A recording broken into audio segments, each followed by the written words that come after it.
নবীর মা হতে চাইল, ওই ওই বাচ্চাটি আর অন্য কেউ না, ওই বাচ্চাটির নাম হলো মা আমিনা। জোরে বলেন সুবহানাল্লাহ। ওই বাচ্চাটির নামই হলো মা আমিনা রাদিয়াল্লাহু তাআলা আনহা। বাবাজি ভাইরা, আমার জিবরিল আমিন নূরখানাকে নিয়ে যখন জগতের মধ্য থেকে যখন আসমানের মধ্যে নিয়ে গেল, আমার আল্লাহ তাবারক তাআলা বলে, জিবরিল রে, আমার মহিমা বোঝা বড় দায়। ও জিবরিল শোনো, আমি আমার নবীকে কার গর্ভে জগতের মধ্যে পাঠাইব, এই জন্য আমি তোমার মাথায় আমার নূরখানাকে দিলাম, তোমাকে জগতের মধ্যে পাঠাইলাম। আর আমার নবীর মা যে হবে, আমি আল্লাহ আগে থেকে আমি রেডি করলাম। জোরে বলেন সুবহানাল্লাহ। আমার আল্লাহ তাবারক তাআলা সব কিছু যেন আপনার রেডি করে দিলাম। বাবাজি ভাইরা, ওগো আমার মায়েরা, এবার হযরত জিবরিল আলাইহিস সালাম আমার নবীজির নূরখানাকে রাখিয়া যেন নিজের কাজে ব্যতিব্যস্ত হয়ে পড়লেন। বাবাজি ভাইরা, বনি হাশিম গোত্রের মানুষ হযরত আব্দুল মুত্তালিব রাদিয়াল্লাহু তাআলা আনহু কাবা ঘরের মুতাওয়াল্লি ছিলেন। বাবা, একটা নয়, দুইটা নয়, 10টা সন্তানের বাবা ছিলেন ওই আব্দুল মুত্তালিব রাদিয়াল্লাহু তাআলা আনহুর ছোট সন্তান, যার নাম ছিল আব্দুল্লাহ রাদিয়াল্লাহু তাআলা আনহু। বাবাজি ভাইরা, ওই আব্দুল মুত্তালিব রাদিয়াল্লাহু তাআলা আনহুকে আমার আল্লাহ তাবারক তাআলা শব্দের মাধ্যমে দেখাইতে আসে, এই আব্দুল মুত্তালিব শোনো, ইসমাইলের পায়ের গুল্লার ডাবে যে জমজমের পানি উদ্ধার হয়েছিল, ওই জমজমের পানি আবার পুনরায় গায়েব হয়ে গেছে, মাটি দিয়ে মরুভূমির পানি দিয়ে চাপা পড়ে গেছে। ওই জমজমের পানি পুনরায় তোমাকে উদ্ধার করতে হবে। আল্লাহুম্মা সাল্লাল্লাহু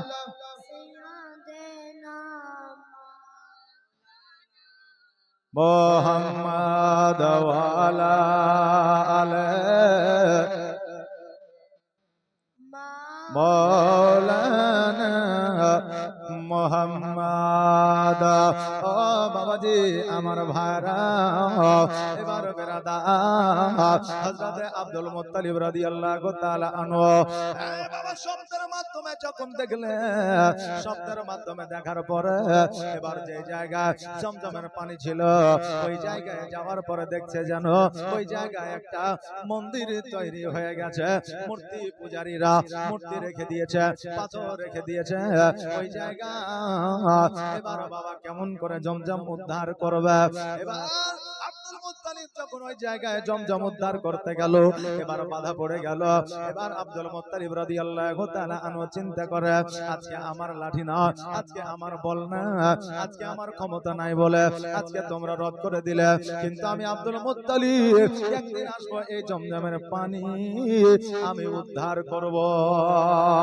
বাবাজি ভাইরা, যখন 10টা সন্তান বড় হলো, যুবক যখন হইল, ওই 10টা সন্তানকে লইয়া আবে জমজমের পানি যখন উদ্ধার করতে গেল, এবার যারা কাফের ছিল, বেদিন ছিল, তারা বলল, এই আব্দুল মুত্তালিব, এই জায়গায় জমজমের পানি না, তুমি হয়তো ভুল করতেছ।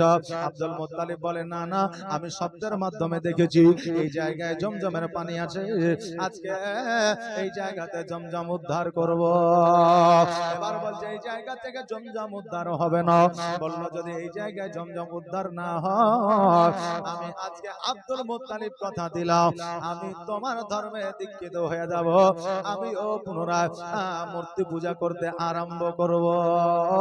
আর এই জায়গায় যদি আবে জমজমের পানি উদ্ধার হয়ে যায়, তোমাদেরকে পুনরায় মুসলমান হয়ে যেতে হবে, নবীর কলমা পড়ে নিতে হবে। এই শব্দে উভয় রাজি হইয়া গেল। এবার বাবাজি ভাইরা, আব্দুল মুত্তালিব যেন ওই জায়গাটাকে খনন করতে আরম্ভ করলেন। এবার খনন করতে করতে যেন জমজমের পানির সন্ধান যেন পাওয়া যায় না। এবার আব্দুল মুত্তালিব যেন একটা মানত করে দিলাম, আল্লাহ গো, আজকে জমজমের পানি যদি উদ্ধার না হয়, আমি মান ইজ্জত হারিয়ে ফেলবো, আমি যে কাবা ঘরের মুতাওয়াল্লি, আজকে আমার অস্তিত্ব হারিয়ে যাবে। আল্লাহ গো, আজকে মান ইজ্জতের মালিক তুমি। ও আল্লাহ, আজকে জমজমের পানি যদি আমি উদ্ধার করে ফেলতে পারি, আমার সব চাইতে প্রিয় সন্তানকে আমি তোমার রাহে কুরবানি করে দিব। যেমন এই মান্নত করে দিয়েছে বাবাজি ভাইরা, ওই জমজমের পানির ফোয়ারা যেন উঠে গিয়েছে। জোরে বলেন সুবহানাল্লাহ। ওই সময় এই অলৌকিক দৃশ্য দেখার পরে ওই সময়ে হযরত আব্দুল মুত্তালিবের কাছে বেশ কিছু মানুষ আপনার ইসলাম ধর্ম গ্রহণ করেছিল, কবুল করেছিল। আব্দুল মুত্তালিব বাড়িতে আসার পরে একদিন, 2 দিন, 5 দিন, 7 দিন অতিবাহিত হয়ে যায়। আমার আল্লাহ তাবারক তাআলা শব্দের মাধ্যমে দেখায়, আব্দুল মুত্তালিব তুমি মান্নত করেছিলে, তুমি আমাকে বলেছিলে, আমার কাছে ওয়াদা করেছিলে যে যদি জমজমের পানি উদ্ধার করতে পারি তোমার সব চাইতে প্রিয় সন্তানকে কুরবানি করবে। ওগো আব্দুল মুত্তালিব, তুমি এখনো পর্যন্ত ওয়াদা পূরণ করো না, এখনো পর্যন্ত তুমি এখনো পর্যন্ত তোমার মান্নত পূরণ করো না। অতএব যত তাড়াতাড়ি পারবে তোমার মান্নতটা পূরণ করো। আব্দুল মুত্তালিব রাদিয়াল্লাহু তাআলা আনহু সকালবেলা বাবা ঘুম থেকে উঠলে, ঘুম থেকে ওঠার পর চিন্তা করে, আল্লাহ গো, আমি তো কথা দিয়েছিলাম কুরবানি করব বলেছিলাম, আমার সবচাইতে প্রিয় সন্তান যার নাম হলো আব্দুল্লাহ রাদিয়াল্লাহু তাআলা আনহু, ওই আব্দুল্লাহ রাদিয়াল্লাহু তাআলা আনহুকে গোসল বানায় দিল, চোখে সুরমা লাগায় দিল, বাবারে পরিষ্কার পরিচ্ছন্ন পোশাক পরিধান করিয়ে দিলা। করিয়ে দেওয়ার পরে এবার আমার আব্দুল্লাহ রাদিয়াল্লাহু তাআলা আনহুকে নিয়ে যখন চলতে আরম্ভ করেছে, বাকি 9 ভাই পেছন থেকে যেন ডাক দেয়, আব্বা গো, আজকে আব্দুল্লাহকে কোথায় নিয়ে যাওয়া হয়? এত সুন্দর ভাবে সাজায়া, এত সুন্দর ভাবে সুরমা পরায়া, এত সুন্দর ভাবে খুশবু লাগায়া দিয়া, এত সুন্দর ভাবে পোশাক পরিধান করায়া দিয়া কোথায় নিয়ে যাও, কোথায় নিয়ে যাও? আব্দুল মুত্তালিব 2 চোখের পানি ছেড়ে দিয়ে বলে, বেটারে, আমি জমজমের পানি উদ্ধারের জন্য আমি আল্লাহকে বলেছিলাম সবচাইতে প্রিয় সন্তানকে কুরবানি করব, এই জন্য আব্দুল্লাহকে নিয়ে যায় কুরবানি দেওয়ার জন্য। অন্যান্য ভাইরা বলল, আব্বা গো, আজকে আব্দুল্লাহর বদলে আমাদের কুরবানি দিয়ে দেয়, কিন্তু আব্দুল্লাহকে কুরবানি দিয়ে না। কেন না? ওই আব্দুল্লাহ হলো আমাদের ছোট ভাই, আমরা এত মহব্বত করি, এত ভালোবাসি। আব্বা গো, আজকে আব্দুল্লাহ যদি কুরবান হয়ে যায়, আব্দুল্লাহ যদি জগতের মধ্যে না থাকে, আজকে আমরা কাকে নিয়ে বেঁচে থাকবো? আব্দুল মুত্তালিব বলল, বেটারা, আজকে আব্দুল্লাহকে ছাড়া কাউকে কুরবানি দেওয়া যাবে না, আর কারো কুরবানি আল্লাহ কবুল করবে না। কেন না? কেন না? আমি সব চাইতে বেশি ভালোবাসি আমার আব্দুল্লাহকে। জোরে বলেন সুবহানাল্লাহ। কেন না? আল্লাহর সঙ্গে চালাকি বাবা কারো চলবে না, আল্লাহর সঙ্গে চালাকি করা যাবে না, কারণ আল্লাহ তাবারক তাআলার সঙ্গে যারা বাবা চালাকি করবে তাদের চালাকি সঙ্গে সঙ্গে পাকড়াও হয়ে যাবে। পাকড়াও হওয়া তো দূরের কথা, যে নিয়াত করবে এই চালাকি আল্লাহর সঙ্গে করব, তার আগে আমার আল্লাহ ধরে ফেলবে। জোরে বলেন সুবহানাল্লাহ। বাবাজি ভাইরা, ওই আমার মায়েরা, আব্দুল্লাহ রাদিয়াল্লাহু তাআলা আনহুকে যেন বাবা কুরবানি নিয়ে দেওয়ার জন্য নিয়ে যাওয়া হয়। মধ্য রাস্তা একজন হাকিমের সঙ্গে একজন রাবীর সঙ্গে দেখা হয়ে গেল। বলে, আব্দুল মুত্তালিব কোথায় নিয়ে যাও? বলে, আমি নিয়ে যাই কুরবানি দেওয়ার জন্য। বলে, এই ভাই ছেলেটিকে, যুবককে যদি কুরবানি দিয়ে দেয়, জগতের মধ্যে যে মুহাম্মদ সাল্লাল্লাহু তাআলা আলাইহি ওয়াসাল্লাম আসবে, ওই মুহাম্মদ তো আর জগতে আসবে না। বলে, আমি নিয়াত করেছি, মান্নত করেছি। ওই হাকিম বলল, শোনো গো, আজকে আব্দুল্লাহর বদলে উট কুরবানি দিয়ে দাও, আর ওই উট কুরবানি আল্লাহর দরবারে যদি কবুল হয়ে যায়, আমার আব্দুল্লাহ ছাড় পেয়ে যাবে। বাবাজি ভাইরা, আব্দুল্লাহ রাদিয়াল্লাহু তাআলা আনহুকে একদিকে, আর যেন আপনার উটকে একদিকে দেওয়া হলো। 1টা 2টা 3টা 4টা 5টা 7টা 10টা 20টা 30টা 40টা 50টা করে একদিকে মোর দেয়, একদিকে আব্দুল্লাহর নাম দেয়, তবুও যেন আব্দুল্লাহ রাদিয়াল্লাহু তাআলা আনহুর যেন নামখানা উঠে আসে। সর্বশেষে যখন 100টা উটের নাম দেওয়া হলো, এবার 100টা উটের নাম ভেসে আসলো, আব্দুল্লাহ রাদিয়াল্লাহু তাআলা আনহুর নামখানা যেন নিচে গেল। ওই 100খানা উটকে কুরবানি দিয়ে দিল। আল্লাহ তাবারাক তাআলা কুরবানিকে কবুল করলো। আর আব্দুল্লাহ রাদিয়াল্লাহু তাআলা আনহু জগতের মধ্যে যেন বেঁচে গেল। ও বেরাদা, আব্দুল্লাহ রাদিয়াল্লাহু তাআলা আনহুর কবলে নূর চমকাইতো। আর আব্দুল্লাহ রাদিয়াল্লাহু তাআলা আনহুর কবলে যেন নূর চমকাইতো, জ্যোতি জ্বলতো। এই জ্যোতিখানা দেখিয়া, এই নূরখানা দেখিয়া ওই আরবের কত মহিলা বাবা পাগল হয়ে গিয়েছিল। আরবের কত মহিলা আব্দুল্লাহ রাদিয়াল্লাহু তাআলা আনহুর জন্য ফাঁসিতে ঝুলে গিয়েছিল। কতজন প্রাণকে বিলীন করে দিয়েছিল, কতজন প্রাণ দিয়ে দিয়েছিল। যে যখন জগতের মধ্যে আব্দুল্লাহকে বিয়ে করতে পারলাম না, মুহাম্মদ সাল্লাল্লাহু তাআলা আলাইহি ওয়াসাল্লামের মা হতে পারলাম না, তখন এই জীবন রাখিয়া আমাদের কোনো লাভ হবে না। এই জন্য বাবা কত মহিলা, কত নারী বাবা জীবন দিয়ে দিয়েছিল। এই অবস্থা দেখিয়া আব্দুল মুত্তালিব রাদিয়াল্লাহু তাআলা আনহু, আব্দুল্লাহ রাদিয়াল্লাহু তাআলা আনহুর বন্ধু বান্ধবকে বলল, আব্দুল্লাহর বন্ধু শোনো রে, আজকে আব্দুল্লাহর জন্য একটা খবর তোমরা নিয়ে যাও, একটা চিঠি তোমরা নিয়ে যাও, একটা পয়গাম নিয়ে যাও। বলে কি চিঠি, কি পয়গাম? বলে আব্দুল্লাহর বিবাহ দিবসে আমি নিয়াত করেছি, আব্দুল্লাহকে পয়গামটা দিয়ে দাও।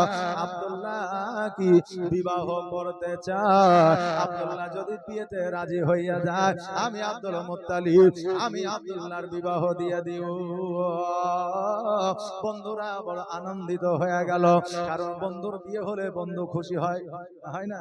খুশি হয়ে যায়। বন্ধুরা বলল, ওগো চাচা আব্দুল মুত্তালিব, আজকে আমরা আব্দুল্লাহকে রাজি করব, আজকে আব্দুল্লাহর কাছে পয়গামটা পৌঁছায় দিব, আজকে আব্দুল্লাহর কাছে চিঠিটা পৌঁছায় দিব। চাচা গো, এর জন্য আমাদেরকে কি দিবেন খুশি হইয়া? বলে আমার সন্তানের বন্ধুরা শোনো রে, আজকে আব্দুল্লাহ যদি রাজি হইয়া যায়, আজকে আব্দুল্লাহকে যদি তোমরা রাজি করতে পারো, আব্দুল্লাহ যদি বিবাহে রাজি হয়, আমি তোমাদেরকে পেট পূরণ করে খাওয়া দাওয়া করাবো। জোরে বলেন সুবহানাল্লাহ। এবার ওই বন্ধুরা আব্দুল্লাহ রাদিয়াল্লাহু তাআলা আনহুর কাছে আসলো। আসার পরে আব্দুল্লাহ রাদিয়াল্লাহু তাআলা আনহুকে বলল, বন্ধুরা আজকে তোমার জন্য একটা খুশির সংবাদ আছে, আজকে তোমার জন্য একটা আনন্দের সংবাদ আছে, আজকে তোমার জন্য একটা ভালো খবর আছে। আজকে খবরটা শুনলে তুমি খুশি হয়ে যাবে। আব্দুল্লাহ রাদিয়াল্লাহু তাআলা আনহু বললেন, হ্যাঁ বন্ধু বলো বলো, আজকে কি খুশির খবর আছে, কি আনন্দের খবর আছে? বলে তোমার আব্বা একটা পয়গাম দিয়েছে, তুমি আর বিবাহের জন্য তুমি বিবাহে রাজি আছো কিনা বলো।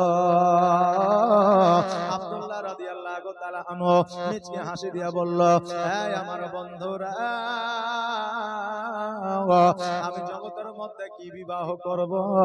আজকে থেকে বহুদিন আগে, আজকে থেকে অনেক দিন আগে আমার বিবাহ আমার আল্লাহ তাবারাক তাআলা জান্নাতের মধ্যে করায়া দিয়েছে। জোরে বলেন সুবহানাল্লাহ। জগতের মধ্যে আমার বিবি আছে, জগতের মধ্যে আমার বউ আছে, আমার বিবাহ হয়ে গেছে। বন্ধুদের মনটা যেন খারাপ হয়ে গেল, বলে হায় রে, তোমার যে বিবাহ হয়ে গেল, আমরা বন্ধু বান্ধব জানতে পারলাম না, আমরা না হয় বন্ধু বান্ধব জানতে পারলাম না, তোমার আব্বাও কি জানতে পারলো না, তোমার আব্বা কি জানলো না? এবার আব্দুল্লাহ রাদিয়াল্লাহু তাআলা আনহু বলে, আজকে আমি শুধু জানি আমার বিবাহ হয়েছে আল্লাহ তাবারাক তাআলার জান্নাতে, আমার আব্বাও জানে না, আজকে আমার বন্ধু বান্ধবও জানে না, আজকে পৃথিবীর কেউ জানে না, আজকে এই জন্য আমাকে বিবাহের প্রস্তাব দেওয়া হয়েছে। এই খবরটা বন্ধুরা আব্দুল মুত্তালিব রাদিয়াল্লাহু তাআলা আনহুকে দিয়ে দিল। এবার আব্দুল মুত্তালিব রাদিয়াল্লাহু তাআলা আনহু আমার আব্দুল্লাহ রাদিয়াল্লাহু তাআলা আনহুকে ডাকলেন। ডাকার পরে বলে, বেটা রে, আমি যেটা শুনলাম সেটা কি সঠিক? বলে হ্যাঁ। বলে, জান্নাতে যদি তোমার বিবাহ হয় নিশ্চয় তার একটা অ্যাড্রেস আছে, নিশ্চয় তার একটা ঠিকানা আছে। কারণ এই ভূমণ্ডলে, এই পৃথিবীতে ছোট্ট তো জায়গা নয়। যার সঙ্গে বিয়ে হয়েছে ঠিকানা না পাইলে কেমন করে খুঁজে বের করব? বৌমার নাম না পাইলে কেমন করে খুঁজে বের করব? বৌমার আব্বার নাম না জানলে কেমন করে খুঁজে বের করব? নিশ্চয় তোমার বিবাহ যখন হয়েছে, তুমি বলো বলো তার পরিচয়টা কি? আমরা হলে বলতাম যে বিয়ে হয়ে গেছে, বিয়ে করে নিয়েছি, অতএব আমি বাপ হয়ে আমি জানতে পারলাম না, আমি ওসব বিয়ে টিয়ে মানি না, আমি যে আবার বিয়ে দেবো এই বিয়ে তো করতে হবে। তুই কোথায় বিয়ে করেছিস না করেছিস ও দেখা দরকার নেই। অনেকেই বলবে বাবাজি ভাইরা, আব্দুল মুত্তালিব রাদিয়াল্লাহু তাআলা আনহু বলে, পরিচয়টা একবার দাও, অ্যাড্রেসটা দাও। যদি তোমার অ্যাড্রেস, তোমার পরিচয়, তোমার কথা যদি সঠিক হয়, আমি ওই বৌমাকে আমি আমার বাড়িতে নিয়ে আসবো। জোরে বলেন সুবহানাল্লাহ। আব্দুল্লাহ রাদিয়াল্লাহু তাআলা আনহু বলে, ও আব্বা জান, আমার যার সঙ্গে বিবাহ হয়েছে তার বাড়ি হলো সোনার মদিনা, তার নাম হলো মা আমিনা, তার আব্বার নাম হলো আব্দুল ওয়াহাব জোহরি। বাবাজি ভাইরা, যেই সময় মদিনার নামটা আমি নিলাম, ওই সময় নামটা মদিনা ছিল না। ওই সময় মদিনার নামটা বাবা অন্য ছিল। নবী আমার আসার পরে ওই জায়গার নাম হয়েছিল মদিনা। যেই জায়গায় মক্কা নামে পরিচিত, ওই জায়গার নামটা মক্কা ছিল না, ওই জায়গার নামটা বাক্কা ছিল। আমার নবী আসার পরে ওই জায়গার নামটা মক্কা হয়েছিল। জোরে বলেন সুবহানাল্লাহ। মদিনার নাম খানা ছিল ইয়াসরিব। আমার নবী আসার পরে ওই জায়গার নাম হয়েছিল মদিনা। বাবাজি ভাইরা, আব্দুল্লাহ রাদিয়াল্লাহু তাআলা আনহু যখন খবরটা দিয়ে দিল, নাম ঠিকানা যখন বলে দিল, আব্দুল মুত্তালিব রাদিয়াল্লাহু তাআলা আনহু মদিনার দিকে রওনা হয়ে যাবে। বেটাকে বলল, আব্দুল্লাহ, আজকে বৌমার খোঁজে আমি বের হয়ে যাব। এই আব্দুল্লাহ শোনো, বৌমাকে যদি খুঁজে পাই, আমি আব্দুল মুত্তালিব রাদিয়াল্লাহু তাআলা আনহু আমার বাড়িতে নিয়ে আসব। আব্দুল মুত্তালিব রাদিয়াল্লাহু তাআলা আনহু মক্কা থেকে মদিনার দিকে রওনা হয়ে গেল। এবার বাবাজি ভাইরা, মদিনায় যাওয়ার পরে এবার যখন খোঁজ খবর নিতে আরম্ভ করে দিলে, ঠিকানা যখন আপনার বলতে লাগলে, এবার পরিচয়টা যখন মানুষ জানতে পারলো, ওই আব্দুল ওয়াহাব জোহরির বাড়িখানা আমার আব্দুল মুত্তালিবকে যেন দেখাইয়া দিল। দরওয়াজার সম্মুখে যাইয়া এবার দরওয়াজায় যেন আওয়াজ দিল, আসসালামু আলাইকা ইয়া আহলাল বাইত। আপনার বাড়ির মধ্য থেকে সালামের উত্তরখানা আসলো। আসার পরে দরওয়াজাটা খুললো আব্দুল ওয়াহাব জোহরি। এবার দরওয়াজাটা খোলার পরে বলে, ওগো আল্লাহর বান্দা, তোমাকে কোনোদিন এই জায়গায় দেখি না, তোমার চেহারা আমি কোনোদিন দেখি না, তোমাকে চিনি না, আজকে আমার বাড়িতে এসেছো, কারণটা কি? আব্দুল মুত্তালিব বলে, শোনো গো, আপনার নাম কি? আব্দুল ওয়াহাব জোহরি। বলে হ্যাঁ। বলে, আমার নাম হলো আব্দুল মুত্তালিব। যেমন আব্দুল মুত্তালিব বলেছে, আব্দুল ওয়াহাব জোহরি যেন চমকে উঠেছে। বলে, আপনার আব্দুল মুত্তালিব? বলে হ্যাঁ। বলে, আপনি কি তবে কাবা ঘরের মুতাওয়াল্লি? বলে হ্যাঁ। আপনার বাড়ি কি তবে মক্কায়? বলে হ্যাঁ। বলে, আব্দুল মুত্তালিব, আপনার কথায় আপনার নাম আমি অনেকবার শুনেছি, কিন্তু আপনাকে কোনোদিন দুই চোখে দেখি না, আজকে আপনাকে প্রকাশ্যে প্র্যাকটিক্যালে আপনাকে দেখলো। আব্দুল মুত্তালিব, আর দেরি নয়, আমার হুজরাখানায় আসা, আপনি দয়া করে বসেন, আপনার জন্য কিছু খাবারের ব্যবস্থা করি। আব্দুল মুত্তালিব রাদিয়াল্লাহু তাআলা আনহু যেন বাবা ওই ঘরখানে বসলো। বাবাজি ভাইরা, আগে বাবা একটা মেহমানের ঘর ছিল। আজকে থেকে 10 বছর 20 বছর আগে মোড়ল মাতাব্বরের বাড়িতে বৈঠক ঘর ছিল, মেহমানদের ঘর ছিল। এখন মেহমানের ঘর না, এখন বাবা কেউ মেহমান নয়, এখন সবাই হলো আমাদের আপন, শুধুমাত্র ভাই বোন ছাড়া। ভাই বোন ছাড়া এখন জগতে আমাদের সবাই আপন, একমাত্র ভাই বোনই আমাদের পর হয়ে গেছে। নিজের মায়ের পেটের ভাই, নিজের মায়ের পেটের পর আজকে আমাদের বড় দুশ্মন হয়েছে। ভাইয়ের সঙ্গে আমাদের মেল নাই, মহব্বত নাই, বোনের সঙ্গে আমাদের মেল নাই, মহব্বত নাই। আজকে কুটুম করেছি, মেহমান করেছি, যার সঙ্গে রক্তের সম্পর্ক না, আজকে তার সঙ্গে আমাদের চলাফেরা বেশি, আজকে তার সঙ্গে কুটুম তালি বেশি। ভাইয়ের বাড়িতে ঈদের দিনের সময় পৌঁছায় না, আর কুটুমের বাড়িতে ঈদের আগের দিন সময় পৌঁছা যায়। ঈদের দিন সকালবেলা রান্না করে খায়, কথা বলবেন না, কিন্তু ভাইয়ের সঙ্গে বাবা মেল নয়। আজকে বাবা যে ভাইরা, আমার কথাটা হয়তো শুনতে খারাপ লাগবে, কিন্তু বেরাদার, আজকে আমরা মুসলমান, অপর মুসলমান আমরা ভাই ভাই। অপর মুসলমানের সঙ্গে মহব্বত আমরা তখনই রাখতে পারবো যখন আমরা নিজের ভাইয়ের উপরে মহব্বত রাখতে পারবো। জোরে বলে সুবহানাল্লাহ। নিজের ভাইকে যদি মহব্বত করতে না পারি, আজকে অপর মুসলমানের উপরে আমাদের মহব্বত আসবে না। আজকে বেরাদার, আব্দুল মুত্তালিব রাদিয়াল্লাহু তাআলা আনহু ওই হুজরা খানায় বাবা আপনারা বসলে, মেহমান ঘরে বসলে, আর আব্দুল ওয়াহাব জোহরী ঘরের মধ্যে গেলে, যাওয়ার পরে আমার আমিনা রাদিয়াল্লাহু তাআলা আনহাকে বলতেছে, আমিনা, মক্কা থেকে একজন মেহমান এসেছে, একটা জায়গাতে করে, একটা প্লেটে করে, একটা থালাতে করে, একটা পাতাতে করে কয়েকটা খেজুর দাও আর পানি দাও, মেহমানের মেহমানদারি করব। মা আমিনা রাদিয়াল্লাহু তাআলা আনহা যখন মক্কা থেকে লোক এসেছে শুনেছে, আমার আমিনা রাদিয়াল্লাহু তাআলা আনহা বলতেছে, আব্বা গো, মক্কা থেকে যে লোকটা এসেছে তার নাম কি? আব্দুল মুত্তালিব বলে হ্যাঁ। বলে তার বাড়ি মক্কায়, কামাঘরে মুতাওয়াল্লি? বলে হ্যাঁ। আব্দুল ওয়াহাব জোহরী বলতেছে, তুমি কেমন করে জানলে? আমিনা বলতেছে, আব্বা গো, আজকে আমি আমিনা খোদার কসম করে বলি, আজকে ওই আব্দুল মুত্তালিবের পুত্র যার নাম হলো আব্দুল্লাহ রাদিয়াল্লাহু তাআলা আনহু, আজকে তার সঙ্গে আমি আমিনা আমার জান্নাতের মধ্যে আমার আল্লাহ বিবাহ পড়িয়েছে। জোরে বলে সুবহানাল্লাহ। আব্দুল ওয়াহাব জোহরী হতভম্ব হয়ে গেছে, অবাক হয়ে গেছে। এবার বাবাজি ভাইরা হাতে পানি লইয়া আর খেজুরটা লইয়া আব্দুল মুত্তালিবের কাছে গেল। যাওয়ার পরে চুপ করে বসে আছে, পানিটা পান করলে, খেজুরটা খাইলে, খাওয়ার পরে আব্দুল মুত্তালিব বলে, ভাই আব্দুল ওয়াহাব জোহরী, আজকে তোমার কাছে এসেছি বড় একটা আবেদন নিয়ে। বলে কি? আমার সন্তান আব্দুল্লাহর বিবাহ তোমার কন্যা মা আমিনার সঙ্গে নাকি হয়েছে, আজকে খবরটা পেয়ে আমি তোমার কাছে এসেছি। আব্দুল ওয়াহাব জোহরী বলতেছে, আব্দুল মুত্তালিব, আমার মা আমিনা আজকে আমাকেও বলছে তাদের বিবাহ নাকি জান্নাতের মধ্যে হয়েছে।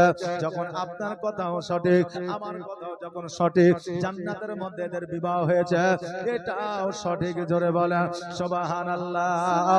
আব্দুল মুত্তালিব রাদিয়াল্লাহু তাআলা আনহু বললেন, এই আব্দুল ওয়াহাব জোহরী, যখন আমার সন্তানের জান্নাতের মধ্যে বিবাহ হয়ে গেছে, তখন আমার বৌমাকে আমার সঙ্গে মক্কায় পাঠায় দেন, আমার বৌমাকে আমি বাড়ি নিয়ে যেতে চাই। আব্দুল ওয়াহাব জোহরী বলতেছে, এই আব্দুল মুত্তালিব, আমার সন্তানের তো বিবাহ হয়েছে, এটা আমি জানলাম, শুনলাম, বুঝলাম, কিন্তু আমার জামাই যদি না আসে, আমি আমার কন্যাকে কেমন করে পাঠাইতে পারি? অতএব আগামী কালকে জামাইকে সঙ্গে করে নিয়ে আমার বাড়িতে আসিয়া কিছু আহার করিবেন, আর আমার কন্যাকে নিয়ে আপনার বাড়িতে যাবেন সুসম্মানের সহিত। আব্দুল মুত্তালিব রাদিয়াল্লাহু তাআলা আনহু বললেন, আব্দুল ওয়াহাব জোহরী, যখন আপনি বলতেছেন দেরি নয়, দেরি নয়, আমি আজকে বাড়িতে যাইব, আগামী কালকে আমার সন্তানকে লইয়া আর আমার সন্তানের কিছু বন্ধু বান্ধবকে লইয়া আমি আবার পুনরায় মদিনায় আসব, আর মদিনা থেকে আমার সন্তানের স্ত্রীকে আমি আমার বাড়িতে লইয়া যাব। বাবাজি ভাইরা, আব্দুল মুত্তালিব মুত্তালিব রাদিয়াল্লাহু তাআলা আনহু উনি যেন মক্কায় ফিরে গেল। আব্দুল মুত্তালিব রাদিয়াল্লাহু তাআলা আনহু আব্দুল্লাহকে বলল, বেটারে তুমি যেটা বলেছো সেটা সঠিক, তোমার বিবাহ জান্নাতের মধ্যে হয়েছে এটাও সঠিক। এই আব্দুল্লাহ তুমি কালকে রেডি হইয়া যাও, আগামী কালকে আমরা সকলেই মিলে আমার বৌমাকে আনতে যাব, আর তোমার কিছু বন্ধু বান্ধবকে নিয়ে নিও। ও বেরাদার, এবার পরের দিন সকালবেলা কিছু বন্ধু বান্ধবকে নিয়ে যায়। আব্দুল মুত্তালিব রাদিয়াল্লাহু তাআলা আনহু সঙ্গে আছে, আর আব্দুল্লাহ রাদিয়াল্লাহু তাআলা আনহু উনি যেন পালকির মধ্যে চেপে গিয়েছে। বেরাদার, অনেক সময় অনেকেই আমরা আব্দুল্লাহর জীবনী শুনে, আমার নবীজির জীবনী শুনে আমরা অনেক সময় তিনাদেরকে আপনার গরিব বলে আখ্যায়িত করেছি, তিনাদেরকে অনেক সময় গরিব বলেছি। কিন্তু বাবারে সেই আমলে ধনীদের মধ্যে আরো একজন ধনী ছিল, যার নাম ছিল আব্দুল মুত্তালিব। জোরে বলেন সুবহানাল্লাহ। আরবের মধ্যে 10টা ধনীর মধ্যে আব্দুল মুত্তালিব একজন ধনী ব্যক্তি ছিল, কাবা ঘরের মুতাওয়াল্লি ছিল। বেরাদার, ওই পালকিতে করে যেন আব্দুল্লাহকে মদিনার দিকে যেন নিয়ে যাওয়া হয়। এইগুলাকে আমরা কিন্তু বাবা বরযাত্রী বলি। কি বলেন? আমরা বরযাত্রী বলি। আর মহিলা মেয়ে ছেলে যারা হয় তারাকে আমরা কি বলি? ডুলির বিবি বলি নাকি? যে ডুলির বেবে। বাবারে আজকে যে বরযাত্রী, আজকে যে আপনার ডুলির বেবে যায়, আজকে আসলে ওই কন্যার মা বাবার প্রতি, ভাইদের প্রতি 100-র মধ্যে 70% অন্যায় করা হয়। কারণ একটা ছেলের বিয়ে দিলে 30টা থেকে আপনার 20টা লোক পাঠাইলে বিয়ে হয়ে যায় নাকি বলে? একটা সাক্ষী লাগে, একটা দুইটা সাক্ষী লাগে, একটা উকিল লাগে, একটা আলেম লাগে, যে আর কিছু লোক দুয়ার জন্য লাগে, তো তা বাবা বিয়ে হয়ে যায়। বেরাদার, আর আমরা নিয়ে যাই কত বলে বিহাই বিয়ে তো ছেলে দিব, তবে মোটামুটি 60টা প্লাস বরযাত্রী নিতে হবে। যে এখন বিয়ে মান সম্মানে পড়িয়া না নিতে পারলে বলে ঠিক আছে বিয়ে পাঠায়েন, যেদিন বরযাত্রী যাবে সেদিন 60টার জায়গায় আপনার 80টা পার হয়ে যাবে। যে সে খাবারের ব্যবস্থা করে, যদি একটু উলট পালট হয়ে যায় তো আবার ওই জামাইয়ের বাপ আইসা বা জামাইয়ের বন্ধু বান্ধব আইসা বলে যে আরে এমন শ্বশুর পেয়েছি যে ঠিক মতো খাওয়াইতেও পারে না, যে বলি। কিন্তু 60-এর জায়গায় 80 হয়ে গেছে, এইদিকে আমাদের খেয়াল থাকে না। তা আমরা যে বরযাত্রী আমরা নিয়ে যাই, আমাদের বরযাত্রী হলো আলাদা, আর তাদের বরযাত্রী ছিল আলাদা। আমাদের বরযাত্রী যদি যখন আমরা বন্ধু বান্ধবের নিয়ে যাই, তখন এরা মোবাইলে ক্যামেরা করতে ব্যস্ত, পটকা ফুটাইতে ব্যস্ত, গান বাজাইতে ব্যস্ত, বুঝলেন?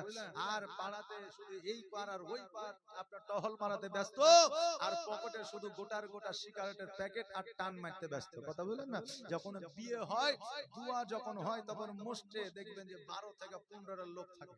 বরযাত্রী যায় 60টা 70টা, কিন্তু বিয়ের দুয়ার সময় থাকে 15টা থেকে 20টা। কথা বললেন? তা আবার মুরব্বি গিলা, যাদের চারটা দাড়ি আছে, মোড়ল, তারপরে আপনার বয়স হয়েছে, তারা থাকে। জুয়ান ছেলে 2-4টা হয়তো জামাইয়ের পাশে থাকলো, তাছাড়া আর কাউকে পাওয়া যায় না। আর খাওয়ার সময় যেমনই বিয়ে হয়ে গেল, দুয়া হয়ে গেল, বলে পাড়ার লোক দূরে হটো, আগে আমরা বরযাত্রী খাবো।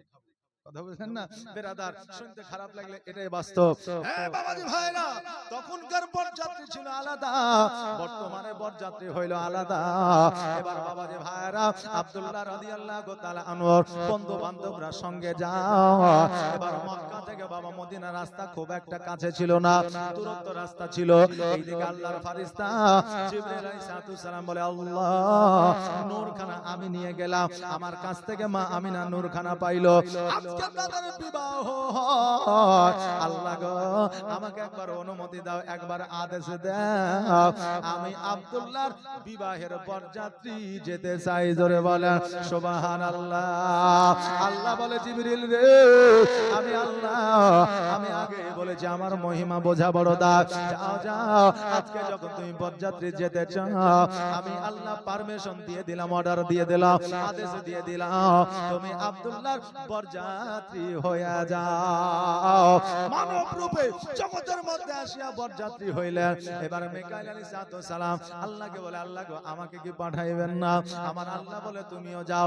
ইসরাফিল আলাইহিস সালাম বলে, আল্লাহ আমাকে কি পাঠাইবেন না? বলে তুমিও যাও। এইভাবে সকল ফেরেশতারা আমার আল্লাহ তাবারক তাআলার কাছে আবেদন করতে আসে। আমার আল্লাহ বলে, ফেরেশতারা রে যাও যাও, তোমরা আমার আব্দুল্লাহর বরযাত্রী হইয়া আমার আব্দুল ওয়াহাব জোহরের বাড়িতে চলে যাও। এবার আমার আপনার প্রশ্ন হইতে পারে, অনেকে প্রশ্ন করে যে সমস্ত ফেরেশতা যদি আব্দুল্লাহর বিবাহে আসলো, তো যাকে হাওয়ার দায়িত্ব দেওয়া ছিল সে কি করলো? যাকে মওতের দায়িত্ব দেওয়া ছিল সে কি করলো? যাকে পানির দায়িত্ব দেওয়া ছিল সে কি করলো? যাকে রুচির দায়িত্ব দেওয়া ছিল সে কি করলো? আজকে বলবো বল আল্লাহর বান্দা শোনো রে, যখন আমার আল্লাহ একাই ছিল তখন জগতে কিছুই ছিল না। না ছিল ফেরেশতা, না ছিল জিন, না ছিল আসমান, না ছিল জমিন, না ছিল হাওয়া, না ছিল বাতাস, না ছিল গাছপালা, নাকি বলে কিছুই ছিল না। আমার আল্লাহ তাবারক তাআলা একাই সবকিছু মেইনটেইন করেছে, এখনো পর্যন্ত করে। কিন্তু বাবা আজকে ফেরেশতাদেরকে দায়িত্ব কিছু দেওয়া হয়েছে। আমার আল্লাহ তাবারক তাআলা ওই সীমিত সময়ে সবকিছু আমার আল্লাহ ম্যানেজমেন্ট করেছিলেন। জোরে বলেন সুবহানাল্লাহ। সকল ফেরেশতারা এবার আব্দুল্লাহ রাদিয়াল্লাহু তাআলা আনহুর বিবাহে হাজির হয়ে গেছে। বাবা আজকে বর্তমানে অনেকে বলে আমার নবীজির আব্বা আব্দুল্লাহ রাদিয়াল্লাহু তাআলা আনহু মুসলমান ছিল না। জোরে বলেন নাউজুবিল্লাহ। আজকে যদি আব্দুল্লাহ মুসলমান না হইল, আব্দুল্লাহ যদি ইসলামের মধ্যে দীক্ষিত না রইল, আমার আল্লাহর ফেরেশতারা ওই আব্দুল্লাহর বিবাহ হতে কেমন করে আসিল? এবার বেরাদার জগতের মধ্যে আমার মা আমিনা আব্দুল্লাহ রাদিয়াল্লাহু তাআলা আনহুর বিবাহ হয়ে গেল। যথাসাধ্য যতটুকু পারলেন খাইলেন। খাওয়ার পরে আমার মা আমিনা রাদিয়াল্লাহু তাআলা আনহাকে যেন বাবা পালকির মধ্যে উঠায় দেওয়া হলো। আর পালকির মধ্যে উঠায় দেওয়ার পরে পালকিখানা যখন নিয়ে যাবে এমন অবস্থা আমার মা আমিনা রাদিয়াল্লাহু তাআলা আনহা বলতেছে, ওগো আব্বা যান, আমি আপনার বাড়ি থেকে আমার শ্বশুরের বাড়ি যেতে চাই, তবে আব্বা গো আপনার কাছে আমার কিছু পাওয়ার আছে, আপনার কাছে আমার কিছু চাওয়া আছে, আপনার কাছে একটা আবেদন আছে। আমার আব্দুল ওয়াহাব জোহরি বলে, মা কি আবেদন বলো? আমার মা আমিনা রাদিয়াল্লাহু তাআলা আনহা বলে, আব্বা গো ছোট থেকে বড় হয়েছি, আমি এখনো পর্যন্ত আপনার কাছে কোনো কিছু আবদার করিনি। একটা নতুন জামা দাও বলিনি, আমার এই খাবারটা লাগবে বলিনি, আমার গোশত লাগবে বলিনি, আমার কোনো কিছুর প্রয়োজন আছে আমি বলিনি। আব্বা গো আজকে আপনার কাছে আমি কিছু আমি চাইবো, ওইটা আপনাকে দিতে হবে। আব্দুল ওয়াহাব জোহরি চিন্তায় পড়ে গেলেন, না জানি কি চাইবে। আমার মা আমিনা কি চাইছে একবার দেখা। আমার আপনার বোন, আমার আপনার বিবি হইলে আব্বাকে বলতো, আব্বা গো আমাকে তো বিদায় করে দিচ্ছ, তো আমাকে একটা সোনার মালা দিও। আমি তো স্বামীর বাড়ি চলে যাচ্ছি, তো আমাকে একটা কানের দিও। আব্বা আমার তো বিয়ে দিয়েই দিয়েছে, একটা 5000 টাকা শাড়ি দিও। আব্বা আমাকে ঈদের সময় একটা পাকিস্তানি ড্রেস দিও। আমরা এই আবদার গুলো করি নাকি? বলেন আমরা করি। কিন্তু আমার মা আমিনা রাদিয়াল্লাহু তাআলা আনহা কি আবদার করছে দেখা। আমার মা আমিনা রাদিয়াল্লাহু তাআলা আনহা বলতেছে, আব্বা আজকে আপনার কাছে চাওয়া হইল, আপনার কাছে আবদার হইল, আজকে যে পালকি খানায় আমি বসে আছি, এই পালকি খানা ধরে যারা আমাকে মদিনা থেকে মক্কায় নিয়ে যাবে, তাদের জীবনে যেন একটা গুনাহ না থাকে। ওগো আব্বা যান, আমার পালকি খানা যারা ধরবে তাদের জীবনে যেন একটা গুনাহ না থাকে। যারা নির্দোষ, যারা নির্ভেজাল, যাদের জীবনে গুনাহ থাকবে না, তারা একমাত্র আমার পালকি খানা নিয়ে যাবে। এবার সবাই যেন হতভম্ব হয়ে দাঁড়িয়ে আছে, কে পালকি ধরবে? কারণ আমার আপনার জীবনে গুনাহ নাই, এটা গ্যারান্টি কেউ দিতে পারবে না। এবার সবাই যেন দাঁড়িয়ে আছে, কেউ যেন পালকিতে হাত দেয় না। আল্লাহর ফেরেশতারা বলতেছে, আল্লাহ গো আজকে তুমি যদি আমাকে অর্ডার দাও, আমাদেরকে যদি আদেশ দাও, এই মা আমিনা রাদিয়াল্লাহু তাআলা আনহার পালকি খানা মদিনা থেকে সোনার মদিনা থেকে আমরা মক্কায় পৌঁছায়া দিব। আল্লাহ বলে জিবরিল রে, আমি আল্লাহ তোমার মাথা দিয়ে আমার নবীর নূর পাঠিয়েছিলাম, তোমার মাধ্যম দিয়া আমার নবীর মাকে চিহ্নিত করেছিলাম। আজকে তোমার মাধ্যম দিয়া মা আমিনার পালকি খানা আমি মদিনা থেকে মক্কায় পৌঁছায়া দিব। জোরে বলো সুবহানাল্লাহ। আমার সোনার মদিনা, আমার প্রাণের মদিনা, আমার দয়ার মদিনা, আমার কলিজার মদিনা।